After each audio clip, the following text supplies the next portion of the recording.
অনেক মজা, অনেক লোভনীয় আর দেখতেও অনেক সুন্দর। এই নাস্তাটা যদি বাচ্চাদের দেওয়া হয়, বাচ্চারা এটা বারবার খেতে যাবে, কারণ এটা স্বাদ যে এত মজা। হ্যালো এভরিওয়ান, আসসালামু আলাইকুম। আপনারা সবাই কেমন আছেন? আশা করি আল্লাহর রহমতে অনেক ভালো আছেন।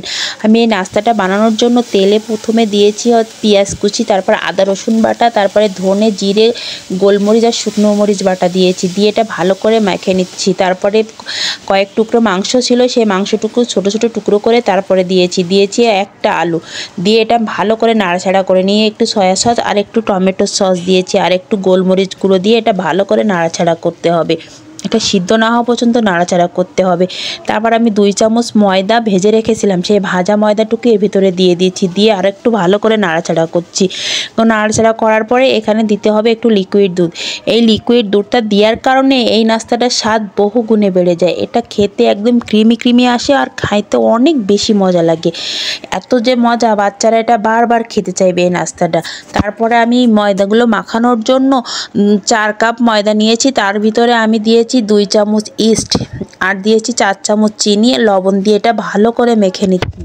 আর একটু হালকা কুসুম গরম পানি দিয়ে এটা মেখে নিতে হবে। যতটুকু পানি লাগবে ততটুকু অল্প অল্প করে দিয়ে এই ময়দাটা মেখে নিতে হবে।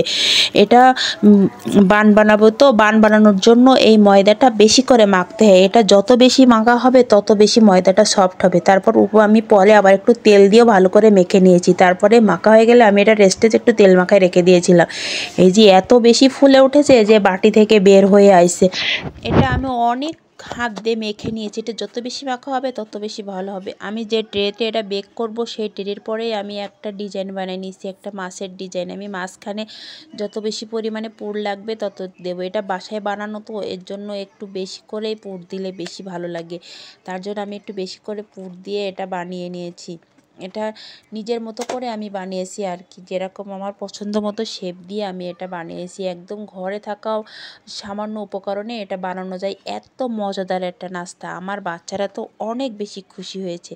তাদের এত বেশি মজা লেগেছে এই নাস্তাগুলো, তারাও অনেক মজা করেই খেয়েছে এই নাস্তাগুলো।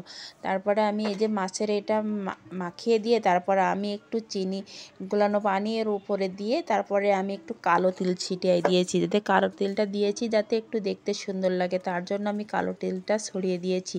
এটা আমি 1 ঘন্টা রেখে দিয়েছিলাম বাইরে, একদম ফুলে ফেপে একেবারে টইটম্বুর হয়ে গেছে। তারপর আমি আরেকটা শেপ বানাচ্ছি, এই যে বেলে নিয়ে তার ভিতরে পুর দিয়ে। সাধারণত বান সবাই এভাবেই বানায়, এই চিকেন বানটা এভাবেই বানায়, এভাবে দাও। তারপর আমি এটা যে হালকা করে তিল ছড়িয়ে দিয়েছি যাতে দেখতে সুন্দর লাগে। আমি এটা অনেকক্ষণ রেস্টে রাখার পরে এটা অনেক বেশি ফুলে গেছিলো। আর এটা তারপরে আমি ওভেনে দিয়ে দিছি 180 ডিগ্রি সেলসিয়াসে। আমি 20 মিনিট এটা বেক করে নিয়েছি। বেক করার পরে আমার এটা এরকম হয়েছে, দেখতেও অনেক সুন্দর হয়েছে, খেতেও মাশাআল্লাহ অনেক